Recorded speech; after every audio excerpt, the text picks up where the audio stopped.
Hello साथियों। तो selection के लिए जरूरी है कि सबसे पहले आप जिस भी वैकेंसी के लिए प्रिपरेशन कर रहे हैं उस वैकेंसी का पूरा सिलेबस आत्मसात आपने कर लिया हो, पूरे अच्छे से उसको पढ़ लिया हो। इस छोटी सी वीडियो में हम लोग बात करेंगे कि आरआरबी एनटीपीसी में जो मैथ्स के क्वेश्चंस आते हैं वो आखिर किस टाइप के आते हैं। यानी आप खुद में इतना कॉन्फिडेंट हो जाएंगे कि आपको खुद ही पता रहेगा अगर हमने ये टाइप पढ़ा है तो बस यही आएगा इस चैप्टर से, इसके अलावा और कुछ नहीं आने वाला। आरआरबी एनटीपीसी ने आज तक जितने भी क्वेश्चंस पूछे हैं मैथमेटिक्स के चैप्टर को लेकर के, उनकी पूरी सीरीज हमने देखी, सारे क्वेश्चंस को कलेक्ट करा और फिर ये पता चला कि किस चैप्टर से लगभग कितने सवाल आते हैं और जो आते हैं आखिर वो किस टाइप के होते हैं। उन्हीं चीजों के बारे में इस वीडियो में आपके साथ में हम साझा करेंगे। तो सबसे पहले तो ये कि आरआरबी एनटीपीसी जो है ये दो कंप्यूटर बेस्ड टेस्ट को लेकर के एग्जाम कंडक्ट करवाता है, एक पहला एक दूसरा। पहला क्वालिफाई कर लीजिए तो दूसरा देने को मिलता है, ये सबको पता है। सबको पता है कि पहले वाले कंप्यूटर बेस्ड टेस्ट 1 में यानी स्टेज 1 में मैथ्स के 30 क्वेश्चन 30 नंबर का, रीजनिंग के 30 नंबर के, जीएस जो जीए जनरल अवेयरनेस है उसके 40 क्वेश्चन 40 नंबर के आएंगे। लेकिन यहां पर जो टोटल मार्क्स होगा वो 100 है, बट टोटल जो टाइम है वो केवल 90 मिनट है। वही टाइम का ड्यूरेशन यहां बढ़ जाता है, नहीं जो नंबर ऑफ क्वेश्चन है वो बढ़ जाते हैं, उतना ही समय मिलता है यानी 1.5 घंटे का। यहाँ नंबर ऑफ क्वेश्चन हो जाते हैं 120 जब आप स्टेज 2 में जाते हैं। दोनों में जो मैथ्स का सिलेबस है यानी कि जो नंबर ऑफ चैप्टर है, नेम ऑफ चैप्टर्स हैं, वो सेम है। तो सबसे पहले बात करते हैं कि आखिर आपको पढ़ना क्या क्या है और उसके बाद बात करते हैं कि सवाल कहां किस किस चैप्टर से कितने टाइप का आता है। मैथ्स के अगर हम सिलेबस पर बात करें तो मैथ्स के सिलेबस में इतने चैप्टर हैं जो आपसे पूछे जाएंगे और इन्हीं चैप्टर को देखा गया कि आरआरबी एनटीपीसी ने आज तक कितने क्वेश्चंस पूछे गए हैं। तो ये पता चला कि जो रेशियो वाला टॉपिक नहीं है, रेशियो एंड प्रोपोर्शन का, उसके 2 क्वेश्चंस आते हैं सीबीटी 1 में, सीबीटी 2 में भी लगभग। ये इजी होते हैं, मतलब इतने हार्ड नहीं होते जितना, जैसे क्वेश्चंस को इजी और मॉडरेट या टफ कब कहा जाता है, जब उसके टाइप जो हैं वो लेंदी बने यानी टाइम टेकिंग बने तो उसको लिख देते हैं हार्ड। जब सवाल ऐसा हो कि अगर आपने बेसिक पढ़ रखा है तो आपका क्वेश्चंस हो जाना है यानी बेसिक से ही हो जाना है, तो उसको कह देते हैं इजी। कुछ ऐसे सवाल जिनको बेसिक से लगाओगे थोड़ा सा समय लगेगा, जुगाड़ लगा लो तो जल्दी लग जाता है, उसको हम लोग मॉडरेट में बोल देते हैं कि वो मीडियम मध्यम स्तर का क्वेश्चन है। तो अगर बेसिक से देखा जाए तो रेशियो एंड प्रोपोर्शन के 2 क्वेश्चंस आते हैं, एवरेज के 3 से 4, नंबर सिस्टम का 1 से 2, सिंप्लीफिकेशन का 2 से 3। ये सिंप्लीफिकेशन, नंबर सिस्टम, ये सब समझ लो कि एक ही चैप्टर है, एक ही साथ में सीख लेंगे हम लोग। समय और कार्य यानी टाइम एंड वर्क के 2 क्वेश्चंस, स्पीड टाइम डिस्टेंस का एक, सिंपल एंड कंपाउंड इंटरेस्ट के मिलाकर के 2 यानी एक सिंपल तो एक कंपाउंड आ जाता है। प्रॉफिट एंड लॉस के 2 क्वेश्चंस, एलसीएम एचसीएफ का 3 से 4 सवाल पूछा जाता है। आपको लगेगा नहीं, आपको लगेगा कि वो नंबर सिस्टम का सवाल है, बट वो रहता है एलसीएम एंड एचसीएफ का। वैसे अगर डायरेक्ट एलसीएम एचसीएफ पर बात करेंगे तो केवल 1 या 2, लेकिन इनडायरेक्टली जो क्वेश्चंस में एलसीएम एचसीएफ का यूज होता है अगर उसको मिला ले तो हम 3 से 4 सवाल देखने को पाते हैं। ज्योमेट्री बहुत बड़ा चैप्टर है लेकिन सवाल यहां पर पूछा जाता है मैक्सिमम 1 या 2, मेंसुरेशन में 3 अर्थात क्षेत्रमिति से। त्रिकोणमिति यानी ट्रिग्नोमेट्री बढ़िया चैप्टर है, ज्यादा स्कोरिंग टॉपिक है ये, 3 से 4 क्वेश्चंस आपको मिल जाएंगे इस टॉपिक से। प्रतिशतता यानी परसेंटेज से 2, अलजेब्रा के 1 से 2, डीआई डाटा इंटरप्रिटेशन इसमें नहीं आता यानी 30 क्वेश्चन या 35 के आसपास आपसे पूछे जाएंगे। 30 क्वेश्चन रहेगा सीबीटी 1 में, 35 सीबीटी 2 यानी कि स्टेज 2 में। अब अगर हम बात करते हैं कि भाई इस चैप्टर में, तो हम समझ गए कि चैप्टर में पढ़ना क्या है, लेकिन जरूरी यह है कि उस चैप्टर के अंदर अगर जाओ तो किस किस टाइप का सवाल आता है।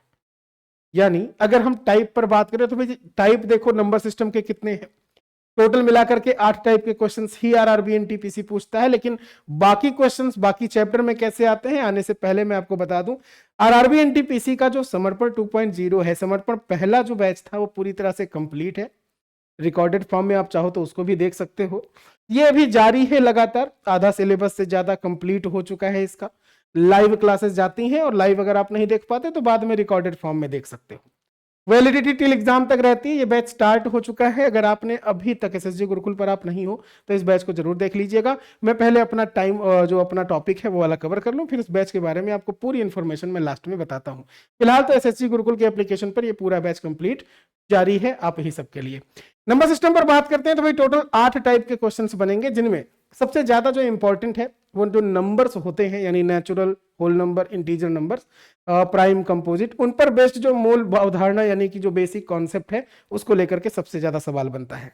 हमने जो येलो कलर से लिख रखा यानी कि ये सबसे ज्यादा इंपॉर्टेंट है, इसको मत छोड़िएगा। तो भाई डिविजिबिलिटी रूल पर आता है, नंबर्स पर बेस्ड आता है, प्राइम कंपोजिट नंबर्स पर आता है, रेशनल एंड इरेशनल पर बेस्ड आता है, जो घात या घातांक, कर्स और इंडाइसेस टाइप के क्वेश्चंस बनते हैं, यूनिट, प्लेस डिजिट या फैक्टर पर बेस्ड आता है सवाल, प्लेस वैल्यू, फेस वैल्यू पर बेस्ड आरआरबी एनटीपीसी पूछता है। मैं अगर आपको क्वेश्चंस दिखाऊं तो सवाल यहाँ पर कुछ ऐसे आते हैं, जैसे किसी संख्या को 7 से डिवाइड करने पे रिमाइंडर 4 बचा, बताओ उसी संख्या के स्क्वायर को कर दें तो कितना बचेगा, या ऐसा सवाल, या फिर इस टाइप का। ये सब सवाल नंबर पर बेस्ड है, तो ऐसे सवालों को आपको देखना होगा। और अगर आपने ऐसे देख लिया तो यानी कि अब दूसरा कोई नया टाइप नहीं बनाता। आप चाहे देख लो 2016 से लेकर के 2025 तक के किसी भी शिफ्ट के एग्जाम के सवाल आपको मिलेगा एक ही जैसा, उसी सेम टॉपिक का, उसी सेम चैप्टर का और उसी टाइप का। इसलिए हमने कहा कि जरूरी है जानना भाई कि आप पहले तो चैप्टर को देखो, इसकी पीडीएफ, चाहे इसी वीडियो से आप नोट्स बना लीजिएगा, चाहे इसकी पीडीएफ डाउनलोड करके नोट्स बना लीजिएगा, लेकिन बना जरूर लीजिएगा कि हमें इस टॉपिक से क्या क्या पढ़ना है। समझ रहे हैं? चलिए अगर बात करते हैं सिंप्लीफिकेशन का, तो भाई इसमें टोटल 5 टाइप के क्वेश्चंस आपको देखने को मिलेंगे। पहला तो वही होगा जोड़ना, घटाना, गुणा, भाग पर आधारित, आपको ये तो आता हो एटलीस्ट। बॉड मास पर बात करें, बॉड मास मतलब पहले ब्रैकेट हटाना, फिर ऑफ, फिर डिवीजन, मल्टीप्लीकेशन, एडिशन, सब्ट्रैक्शन पर बेस्ड। यहाँ जो कॉन्सेप्ट होते हैं ना अलजेब्रा वाले, like a square minus b square is equal a plus b common a minus b, उसको हमने लिख रखा सूत्र और व्यंजक को किसी पद का मान के बराबर में ज्ञात करना हो तो। डेसिमल एंड जो फ्रैक्शंस पर बेस्ड एक्सप्रेशंस आते हैं उस वाले सवाल को। यहाँ जो दशमलव और भिन्न का सवाल आता है वो भी सिंप्लीफिकेशन में ही देख लेंगे हम, इसलिए उसको अलग से चैप्टर में नहीं रखा है। करनी पर आधारित सवाल जैसे सर्ट्स और इंडाइसेस का यूज होता है, तो सिंप्लीफिकेशन में ये 5 टाइप होता ना, उसमें से जो 2 है, जो डायरेक्ट फार्मूले पर बेस्ड सवाल आता है अलजेब्रा के वो वाला, और जो डेसिमल एंड फ्रैक्शंस वाला, ये ज्यादा पूछता है। मतलब पूछे तो 5 हो जाते हैं, लेकिन सबसे ज्यादा जो नंबर ऑफ क्वेश्चन देखा गया वो इन दोनों टॉपिक का था। जैसे कि ये सवाल देखो, जैसे हम डेसिमल फ्रैक्शन में देखें तो आप देखोगे जरा एक ही नंबर 3 बार या 4 बार हो तो यानी उसका 3 बार होगा तो क्यूब करते हैं, 2 बार होगा स्क्वायर करते हैं। वहां आइडेंटिटी यूज हो जाती है a square plus b square plus 2ab upon a plus b, ऐसा वाला टाइप करके। ये हो गया आपका फ्रैक्शंस पर बेस्ड या बॉड मास पर बेस्ड। तो ऐसे सवाल आपसे पूछे जाते हैं सिंप्लीफिकेशन के। अब अगर हम बात करते हैं एलसीएम एंड एचसीएफ में, तो इसके टोटल 7 टाइप में से हमने किसी को भी येलो कलर से आपको दिखाया नहीं, मतलब इसमें सारे इंपॉर्टेंट है। कोई भी ऐसा टाइप ऐसा नहीं है कि ये बहुत ज्यादा पूछा जाएगा और बहुत कम पूछा जाएगा कोई टॉपिक, सभी बराबर मात्रा में पूछे जाते हैं। तो इसके सातों टॉपिक को आपको देखना है। मतलब एलसीएम और एचसीएफ में जो रिमाइंडर वाला सवाल आता है वो, एलसीएम कैसे निकालते हैं, एचसीएफ कैसे निकालते हैं, अगर आप ये पढ़ लो तो भी 1-2 क्वेश्चन इससे मिल जाएंगे आपको। तो अगर आप देखोगे मासा और लासा से संबंधित जो रिमाइंडर वाले क्वेश्चन होते हैं वो, डेसिमल एंड फ्रैक्शंस का जो एलसीएम एचसीएफ निकाला जाता है ये। एलसीएम और एचसीएफ का जो संयुक्त प्रश्न लिखा ना, इसका मतलब है वो पहली संख्या गुणे दूसरी संख्या बराबर लासा गुणे मासा, एक फार्मूला होता है ना, उससे सवाल बनते हैं। अगर हम बात करें लासा और मासा का जो रेशियो होता है, उनके एडिशन का, उनके डिफरेंस का, उनके प्रोडक्शन का या उनके फैक्टर पर बेस्ड क्वेश्चन आते हैं। एक सवाल आता है खेतों में क्यारियां बनानी है या कमरे के फर्श में टाइल्स लगाने हैं, वो वाले सवाल पूछे जाते हैं। अलार्म बजते हैं, घंटियां बजती हैं, लाइट्स जलती हैं अलग अलग टाइम पे, एक साथ कब जलेंगी बजेंगी, याद है, वैसे सवाल। और एक डिविजिबिलिटी रूल वाले पर बेस्ड सवाल, जिससे आप 4 ऑप्शंस मिल जाए तो चारों से देख के बता सकते हो, वैसे सवाल। और ये सब हम लोग पढ़ेंगे, ऐसा नहीं है कि कोई एक टाइप छूट जाए, सभी टाइप पढ़ेंगे और सभी टाइप के प्रीवियस ईयर क्वेश्चंस को भी लगाएंगे। अब बात करते हैं भाई एलसीएम एचसीएफ के क्वेश्चंस कैसे आते हैं। जैसे ये देख लो, अब ये जो सवाल है, शिवा के पास 24 चॉकलेट है, 36 बिस्किट है, 60 आइसक्रीम है, बांटना चाह रही, अधिकतम संख्या बता दो, या तो कितना कितना बांटे, या अगर जितना बांट रही है वो कितने ग्रुप में बटेगा, ऐसा करके कि सबको बराबर बराबर मात्रा में मिले। ऐसे सवाल आएंगे। वह सबसे बड़ी संख्या बताइए जो इसको डिवाइड करे तो रिमाइंडर इतना बचे। तो रिमाइंडर वाले सवाल, इस टाइप के सवाल, मतलब ये सातों टाइप के जो हैं उसको देख जरूर लीजिएगा। ये सारे सवाल जो मैं दिखा रहा हूँ वो एनटीपीसी के ही आपको दिखा भी रहा हूं मैं। अब अगर बात करते हैं भाई हम परसेंटेज का, टोटल 10 टाइप के क्वेश्चन इसके बनते हैं। और वो 10 टाइप में जो सवाल सबसे ज्यादा इंपॉर्टेंट है वो ये है और ये है। मतलब कि एक तो पॉपुलेशन पर बेस्ड सवाल आता है, एक एग्जामिनेशन पर आता है ना, एक स्टूडेंट को लेकर के या 2-2 स्टूडेंट्स को लेकर के। जैसे किसी एग्जाम में पास होना है तो 60% नंबर चाहिए, लेकिन एक कैंडिडेट को 80 नंबर मिला और 10 नंबर से फेल हो गया, तो बताओ मैक्सिमम मार्क कितना है उस परीक्षा का, या दो दो छात्रों पर बेस्ड क्वेश्चंस पूछ ले। इनकम एक्सपेंडिचर एंड सेविंग पर क्वेश्चंस आता है। संख्याओं में जो प्रतिशतता पर आधारित होता है ना, नंबर को लेकर के, उस पर बेस्ड। प्रतिशत परिवर्तन पर आधारित जो परसेंटेज चेंज होता है उसको लेकर के। अब जो प्रतिशत परिवर्तन लिखा, यहां लिखा है सक्सेसिव परसेंटेज चेंज, यानी क्रमिक प्रतिशत परिवर्तन, और सबसे ज्यादा इंपॉर्टेंट रोल अदा करेगा केवल वही एक टाइप, यानी कि ये टाइप 5। इसको पढ़ लोगे तो इससे परसेंटेज के तो सवाल लगेंगे। सिंपल जो एलसीएम सॉरी प्रॉफिट लॉस है ना, उसके भी क्वेश्चंस लग जाएंगे। डिस्काउंट के सवाल भी इसी से लग जाएंगे। जो कंपाउंड इंटरेस्ट है उसका आधा सवाल, पूरा आधा चैप्टर ही इसी से लग जाता है। फिर इसके बाद आप देखते हैं इन्वेस्टमेंट का, व्यवसाय में प्रतिशत मात्रा को ज्ञात करना हो, प्रतिशत ज्ञात करना हो, ऐसे सवाल आपसे। एरिया या वॉल्यूम में जो चेंजेस आता है वो मेंसुरेशन वाले, 2D इमेज पर या 3D इमेज में जो चेंजेस लाते हैं परसेंटेज में, बताइए एरिया में कितना चेंज होगा, वॉल्यूम में कितना चेंज होगा, वो सारे सवाल। And in the last election पर बेस्ड क्वेश्चन। तो 10 टाइप के इन्होंने अभी तक पूछे हैं अलग अलग एग्जाम्स में मिला के, लेकिन जो ये है ना वो सबसे ज्यादा पूछा गया है। आप मेरी बात समझ पा रहे हो? जैसे मैं दिखाना चाहूँ सवाल तो ये है कि जैसे चाय के मूल्य में 20% की क्या कर दी गई, कमी। बताओ पुराना फिर से लाना है तो कितनी बढ़ा दें। यह एक बेलन है, देखो 2D 3D का सवाल। इसकी रेडियस को बढ़ाया, हाइट को घटाया, पूछा गया कर्व्ड सरफेस एरिया बताओ कितने % घटेगा या वृद्धि होगी।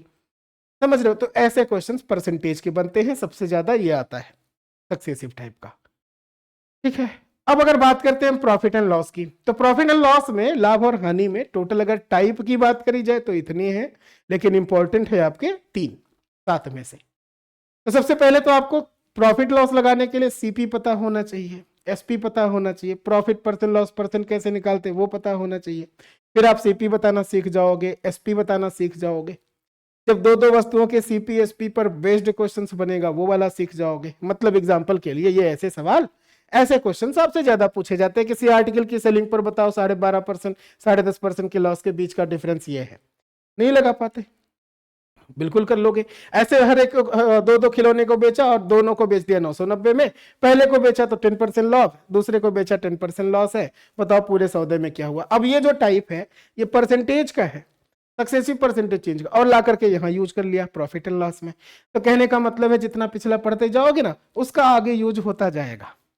तो प्रॉफिट लॉस के टॉपिक्स देख लिए। अब देखना है भाई कि अनुपात और समानुपात के कितने क्वेश्चंस बनते हैं, कितने टाइप का बनता है। तो टोटल तो है 5, लेकिन इंपॉर्टेंट है कितना, 2। अगर हम बात करते हैं मतलब सवाल ये इंपॉर्टेंट का मतलब ये भी मत समझ जाइएगा कि आपको चौथा पांचवा नहीं पढ़ना है। इंपॉर्टेंट का मतलब है कि एटलीस्ट ये दोनों सबसे पहले पढ़ना है, इसको मत छोड़िएगा और इसे हमेशा याद रखिएगा। ठीक है, जैसे कुछ बच्चे होते हैं ना कि इंपॉर्टेंट में इंपॉर्टेंट ढूंढते हैं, उनसे बता दिया गया कि नंबर सिस्टम के भाई इस एग्जाम में 7 सवाल पूछे जाएंगे, तो कहेंगे 7 का टॉपिक बता दो वही पढ़ ले, ऐसा वाला। तो भाई 2 भागों के अनुपात पर सवाल बनता है, यहाँ पे 3 भागों के रेशियो पर क्वेश्चंस बनता है। मूल अनुपात में वृद्धि या कमी करने से जो नया रेशियो बन जाता है उस पर सवाल आते हैं। क्रमागत अनुपात या समानुपात पर सवाल, जो कंटिन्यूड प्रोपोर्शन होते हैं उस पर बेस्ड। एक सवाल आता है रेशियो में सिक्कों पर आधारित या गेंदों पर आधारित, उस टाइप के क्वेश्चंस। फॉर एग्जांपल दिस कि 2 नंबर में रेशियो दे दिया जाए, 3 2 का है, पहले दूसरे से इतना इतना अगर जोड़ दिया जाता है या घटा दिया जाता है तो रेशियो ये हो जाता है, संख्या बता दीजिए।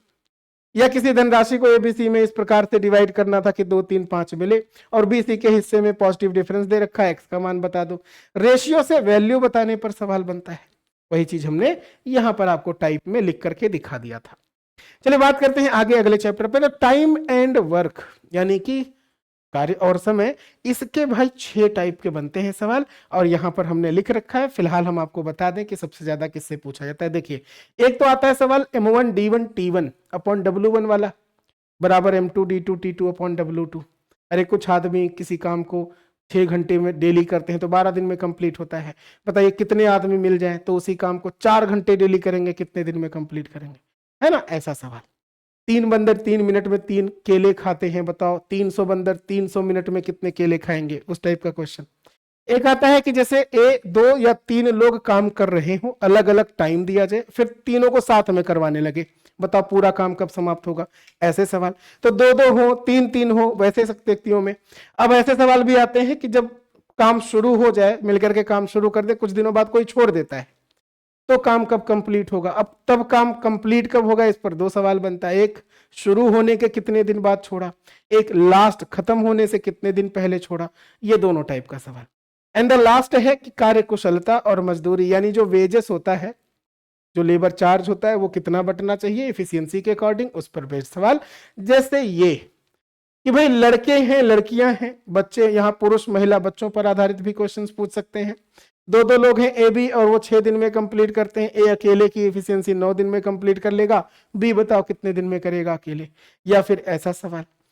तो क्वेश्चंस हम दिखाते चल रहे हैं, आपको आइडिया हो जाए कि भाई कैसा सवाल इस वाले टॉपिक से पूछा गया है। अब बात करें अगर हम सिंपल एंड कंपाउंड इंटरेस्ट की, यानी सीआई एंड एसआई की, तो उसके अगर पढ़िएगा तो ये इतने हैं टाइप। स्क्रीनशॉट जरूर लेते रहिएगा ताकि आपके पास पेजेस सेव रहें, नोट्स बनाना आसान हो जाए कि आरआरबी एनटीपीसी कितने टाइप पर जा सकता है। यहां बात करते हैं सिंपल इंटरेस्ट निकालते कैसे हैं, कंपाउंड कैसे निकालते, वो आप देख लीजिएगा। और उसके बाद मूलधन कैसे पता करा जाता है, रेट कैसे बताते हैं, अमाउंट कैसे बताते हैं, टाइम कैसे निकालते हैं, ये इंडिविजुअल अलग अलग। ठीक है। एंड इन द लास्ट की भाई सिंपल एंड कंपाउंड के जो मिक्स्ड क्वेश्चंस बनते हैं वो, या इन दोनों के डिफरेंस पर आधारित, सब हम आपको सिखाएंगे इस पर बेस्ड पीवाईक्यूज के साथ में, ताकि आइडिया भी लगे कि आरआरबी एनटीपीसी में यही पूछा जाना है। हमने आपसे इस वीडियो में 2 बार बात करी कि कहाँ कैसे सवाल बनते हैं और कहाँ सिखाऊंगा अभी ये नहीं बताया, अभी लास्ट में आपको ये भी बात पता चलेगी। तो ये ऐसे सवाल हैं कि भाई सिंपल एंड कंपाउंड के मिला करके पूछे जाते हैं। हम बात करें अगर एवरेज का, तो एवरेज के 5 टॉपिक हैं, इंपॉर्टेंट है जिनमें से 2, या तो एग्जामिनेशन वाला स्टूडेंट्स एंड उनके जो मार्क्स मिलते हैं उनका एवरेज बताना हो, या एवरेज एज एवरेज वेट पर आधारित, कुछ व्यक्ति शामिल होते हैं कुछ छोड़ करके चले जाते हैं, वैसे सवाल भी बनते हैं। कंटिन्यूड या फिर कॉन्जिक्यूटिव नंबर्स हैं उनके एवरेज निकालना हो या एवरेज दिया हो, तो सबसे छोटी सबसे बड़ी संख्या निकालने पर सवाल आता ना एवरेज के। वैसे जैसे कि ये पी क्यू आर का औसत भार इतना है, पी क्यू का दे रखा, क्यू आर का दे रखा, और फिर क्यू का वेट पूछ लिया। या ऐसे सवाल 40 स्टूडेंट्स है, उनका एवरेज जो मार्क्स है वो है 68, बाद में पाया गया कि किसी को गलती से कुछ और पढ़ लिया गया था तो सही वाला बता दीजिए। ऐसे सवाल एवरेज के। हम बात करें चाल समय दूरी की, तो इसमें सबसे ज्यादा सवाल बनता है औसत चाल से रिलेटेड, यानी एवरेज स्पीड से रिलेटेड। और आप सबको पता है औसत चाल निकालना हो तो कुल दूरी बटे कुल समय होता है। एक फार्मूला होता है 2ab upon a plus b, वो फार्मूला तभी होगा जब दोनों चालों से चली गई दूरी बराबर होगी। एक और फार्मूला होता है औसत चाल का 3abc upon ab plus bc plus ca, जब तीनों डिस्टेंस बराबर होंगी तब वो लगेगा, अदरवाइज नहीं लगेगा। तो समझना जरूरी है। यहाँ ट्रेन वाले सवाल, यहाँ बोट एंड स्ट्रीम वाले सवाल, रेलगाड़ी प्लेटफॉर्म या पुल को पार करेगी तो कैसे, रेलगाड़ी किसी दूसरे प्लेटफॉर्म या किसी व्यक्ति को पार करेगी तो कैसे चलेगी, है ना। इन सभी चीजों पर सेम डायरेक्शन हो अपोजिट डायरेक्शन हो तो कहानी क्या हो जाती है। ये सारे सवाल आते हैं आपके स्पीड टाइम एंड डिस्टेंस में। जैसे कि ये सवाल है, फिर एक रेलगाड़ी 50 मीटर लंबे स्टेशन प्लेटफॉर्म को 15 सेकंड में पार कर लेती है, 20 मीटर लंबे दूसरे प्लेटफॉर्म को 10 सेकंड में पार करती है, बताओ उसकी लंबाई कितनी। यह XY 2 ट्रेनें हैं 32 kmph और इतनी स्पीड से जा रही है, डिस्टेंस भी पता चल जाए कितनी है, बताओ मैं दोनों कब मिलेंगे अगर अपोजिट डायरेक्शन में हो, और अगर सेम डायरेक्शन में होंगे तो कब उसको एक दूसरे को जाकर के मिलेंगे एक साथ चलने पे। ऐसे सवाल बनते हैं आपसे, बेहतरीन बेहतरीन क्वेश्चंस बनते हैं। हम बात करें अगर मेंसुरेशन को लेकर के, तो मेंसुरेशन चूंकि 2D एंड 3D इमेज का है कॉम्बिनेशन। जब आप ज्योमेट्री देखते हैं, ज्योमेट्री में तो खाली एक ही चीज आती है 2D, लेकिन मेंसुरेशन में दोनों आते हैं, और दोनों जहां पर आएंगे वहां पर आपके टोटल 11 टाइप बनेंगे। उन 11 टाइप में सबसे ज्यादा सवाल आता है ट्रायंगल से, या तो रेक्टेंगल से, या तो सिलेंडर से, या गोले वगैरह से अक्सर। लेकिन पढ़ना सारा है, इंपॉर्टेंट सारे हैं, चाहे ट्रायंगल हो, क्वाड्रिलेटरल हो, सर्कल हो, स्क्वायर हो, रेक्टेंगल हो, या क्यूब, क्यूबॉइड, सिलेंडर, कोन, या फिर ये स्फेयर, या प्रिज्म एंड पिरामिड, सब इंपॉर्टेंट। और एक सवाल हमेशा ऐसे बनेंगे जो फार्मूले बेस्ड लग जाए, यानी कि अगर आइसोसेलेस राइट एंगल ट्रायंगल है, इसके हाइपोटेनियस यानी कर्ण की लंबाई है 8 सेंटीमीटर, एरिया ऑफ ट्रायंगल बता दीजिए। या आइसोसेलेस राइट एंगल ट्रायंगल के हाइपोटेनियस तो सेम ही है, एरिया पूछ ले बता दीजिए कैसे निकालते हैं। तो ऐसे सवाल आपसे ज्यादा पूछे जाएंगे, मतलब ऐसा वाला सवाल जो डायरेक्ट फार्मूले पर हो जाए, समझ रहे हो, तो उसको जरूर देख लीजिएगा भाई। फार्मूला एटलीस्ट मेंसुरेशन अगर पढ़ रहे हो तो उसके सभी मेंसुरेशन के सभी क्वेश्चन के फार्मूला जरूर याद होने चाहिए। हम बात करें बीजगणित का, तो यहाँ पर भाई समांतर और गुणोत्तर श्रेणी पर सवाल बनता है, एपी और जीपी कह सकते हो। बीजगणितीय जो सूत्र होते हैं अल्जेब्रिक, जिसको आइडेंटिटी बोला जाता है, सर्वसमीका, उन पर डायरेक्ट क्वेश्चन बनता दिखाई देगा। अलजेब्रिक जो एक्सप्रेशंस होते हैं उन पर डायरेक्ट सवाल आता है।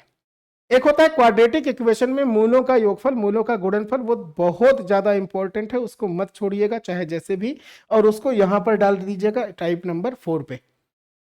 तो मूलों के योगफल, मूलों के गुणनफल पर बहुत सवाल आता है, आपको रूट्स निकालने पता होने चाहिए, जैसे कि ये है एक्स स्क्वायर प्लस के एक्स प्लस के बराबर 0। इसके जो रूट्स हैं अगर वो आवर्ती हो, पुनरावृत्ति में हो, रिपीटेड हो, तो के का मान निम्नलिखित में से क्या हो सकता है, ऐसे सवाल। अब जब तक आप रूट्स के बारे में नहीं जानोगे, विविक्तकर के बारे में नहीं जानोगे, नहीं सवाल का आंसर आएगा ना। श्रीधराचार्य का फार्मूला भी समझना जरूरी है, वो भी पूछ लिया जाता है आरआरबी एनटीपीसी में। हम बात करें इनका सम बता दीजिए, तो यहाँ यूज होता है अलजेब्रा, है तो कहे कि नंबर सिस्टम का सवाल, लेकिन एपीजीपी का जहां भी फार्मूला आता है मतलब आप अलजेब्रा यूज कर रहे हो, तो ये भी सवाल यहाँ पर आपको दिखाई देंगे।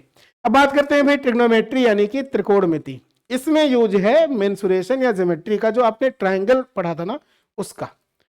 त्रिकोणमिति का मतलब ही है जहां पर 3 एंगल बने तो तीनों कोणों की माप से रिलेटेड 3 एंगल बनेंगे यानी ट्राई एंगल बनेगा। अब उस त्रिभुज को मापने के टोटल 5 टाइप के क्वेश्चंस बनते हैं, या तो जो ट्रिग्नोमेट्रिकल फंक्शंस होते हैं उन पर बेस्ड क्वेश्चंस, ट्रिग्नोमेट्रिकल फंक्शंस के जो घातांक होते हैं ना पावर, उन पर बेस्ड सवाल, एंगल्स की वैल्यू पर बेस्ड सवाल। अगर हम कंटिन्यूड या कॉन्जिक्यूटिव त्रिकोणमितीय जो फलन है यानी ट्रिग्नोमेट्रिकल फंक्शन के जो एंगल्स होते हैं उन पर बेस्ड सवाल मिल जाएगा, और इन्हीं में हाइट एंड डिस्टेंस पर भी बेस्ड क्वेश्चंस आपको दिखाई देगा। ट्रिग्नोमेट्री में आपको अगर फार्मूला याद है तो आप सारे सवालों को बड़े आराम से डील कर ले जाओगे। फार्मूला याद है या साइन थीटा कॉस थीटा की जो थीटा की वैल्यू है ना 0 डिग्री 30 90 60 45 पे, ये भी तो भी सवाल को बड़े आराम से आप डील कर ले जाओगे। यहाँ सवाल इस टाइप का या इस टाइप का आता है, ये लिखा है सेक थीटा प्लस में tan theta upon sec theta minus tan theta बराबर 5/3 है, साइन थीटा की वैल्यू पूछ ले तो खाली आपको बस इसको टेन को साइन को बदलना है, सेक को, सेक मतलब 1/cos, टाइन मतलब साइन अपॉन कॉस, अब ये पता हो तो जल्दी हो जाएगा सवाल। और वैसे ही ये वाला भी क्वेश्चन है। तो ट्रिग्नोमेट्री में जो सवाल आएंगे आपको आइडेंटिटी आती है, फटाफट हो जाएगा, थोड़ा सा भी टाइम उसमें नहीं लगता है। अब सबसे लास्ट में बात करते हैं भाई ज्योमेट्री। तो ज्योमेट्री चूंकि पूरी तरीके से 2D इमेज पर बेस्ड है, और 2D इमेज में चूंकि सवाल ही इससे ज्यादा नहीं आना है, बट अगर आएगा तो सबसे पहली बात तो लाइन और एंगल में एक एंगल होता है कॉम्प्लीमेंट्री, एक सप्लीमेंट्री, उस पर बेस्ड, या ट्राइंगल पर बेस्ड, या रोम्बस समझते हैं समचतुर्भुज, चारों भुजाएं बराबर होती हैं और वृत्त पर आधारित, या वृत्त की स्पर्श रेखा पर बेस्ड, या पॉलीगन पर बेस्ड। तो बहुभुज ज्यादा इंपॉर्टेंट है, देख जरूर लीजिएगा, ट्रायंगल ज्यादा इंपॉर्टेंट है उसको भी, बाकी पढ़ना सब कुछ है, चतुर्भुज समचतुर्भुज समांतर चतुर्भुज समलंब चतुर्भुज सब। सवाल पर बात करेंगे तो ऐसे सवाल दिखाई देंगे, जैसे सम बहुभुजों में भुजाओं की संख्या दे दे, रेशियो दे दे, उसमें पहले वाले का दूसरे वाले से डिफरेंस पता हो, आपसे पूछे सभी आंतरिक कोण का योगफल बता दीजिए तो, या इस वाले टाइप में लाइन्स एंड एंगल टाइप में। अब प्रॉपर्टी पता होगी ना ट्रायंगल की, सर्कल की, तभी तो आप एंगल से खेलना सीख पाओगे। तो ऐसे सवाल ज्योमेट्री में आते हैं। तो भाई इतने सारे टॉपिक थे, आई होप मैं जिस चीज के लिए जो मैं आपको समझाना चाह रहा था वीडियो के माध्यम से कि आपके लिए स्कोरिंग टॉपिक कौन सा है वो आप समझ पाए हो। अगर आपको समझ में आया है, ये वीडियो पसंद आई है, तो इसको अपने उन सभी दोस्तों तक पहुंचाइएगा जिनको इसकी नीड है, ठीक है। और इसके जितने भी कॉन्सेप्ट हमने बताया ना, बस उन्हीं कॉन्सेप्ट पर बेस्ड ही सवाल सारे, मतलब सारी क्लासेस आपको समर्पण बैच 2.0 में देखने को मिलती है। आरआरबी एनटीपीसी का पहला बैच पूरी तरीके से कंप्लीट है, सेटिस्फाई है सारे बच्चे, और वही बच्चे इसमें भी एडमिशन लेकर के दोबारा पढ़ना शुरू कर चुके हैं, क्योंकि आपको पता है कि आपके लिए वैकेंसी कितनी इंपॉर्टेंट है। तो कोई भी पार्ट आपका छूटे ना, कोई भी पार्ट छूटेगा भी नहीं। हम लोग इसमें लगभग 60 से 70% के आसपास कवर कर चुके हैं। अभी भी क्लासेस लगातार लाइव जारी हैं, जो नहीं देख पाते उसको आप रिकॉर्डेड फॉर्म में देख सकते हो। फीस बहुत कम है, इन नंबर पर कॉल या व्हाट्सएप करके पूरी जानकारी प्राप्त कर सकते हो। अदरवाइज आप अगर चाहें तो हमारे साथ में एसएसजी गुरुकुल के एप्लीकेशन पर डायरेक्ट विजिट कर सकते हो, प्ले स्टोर पर जाकर के, ठीक है। वहां जब आप इस बैच के अंदर आओगे तो इस बैच में आपको सारी क्लासेस के फोल्डर्स दिखाई देंगे। क्लासेस के ठीक बगल में जो ऑप्शंस होंगे वहां पीडीएफ डाउनलोड कर सकते हो, क्लास की क्विज भी दे सकते हो। ये पीडीएफ होंगी वन लाइनर टाइप, इनको पढ़ भी सकते हो, ठीक है। बहुत सारे कंटेंट ऐसे हैं जो फ्री भी आपको प्रोवाइड करे जाते हैं। रेलवे का पेड चैनल भी है टेलीग्राम पर, उस पर भी जाओगे वहां पर भी मिल जाएगा। और ये जो है गुरुकुल का खजाना, ये आपके लिए डेली बेसिस पर अपडेट रहता ही है करंट अफेयर्स को लेकर के। तो भाई करना सिर्फ इतना है कि आप प्ले स्टोर से SSG गुरुकुल का एप्लीकेशन इंस्टॉल कर लीजिए, आइए ज्वाइन करिए, लॉगिन करिए, पहले रजिस्ट्रेशन उसके बाद लॉगिन, और देन आफ्टर ये जो है इसमें पेड कोर्सेस में जाओगे, जितने कोर्सेस चल रहे हैं उसमें से सिलेक्शन ले लीजिएगा, हम सफर बैच का ना, समर्पण 2.0 बैच का। फीस बहुत ही कम है, ठीक है। और अभी चूंकि होली चल रही थी तो उसके लिए ऑफर भी है, आप जल्दी से जल्दी आइए, पढ़ना स्टार्ट कर दीजिए भाई। तो आज के लिए इस वाली वीडियो में इतना ही, हम लोग मिलते हैं अपने साथ, आपके साथ मतलब अपने वाले इस बैच में, ठीक है। वीडियो को शेयर जरूर कर दीजिएगा भाई। Thank you, thanks to all.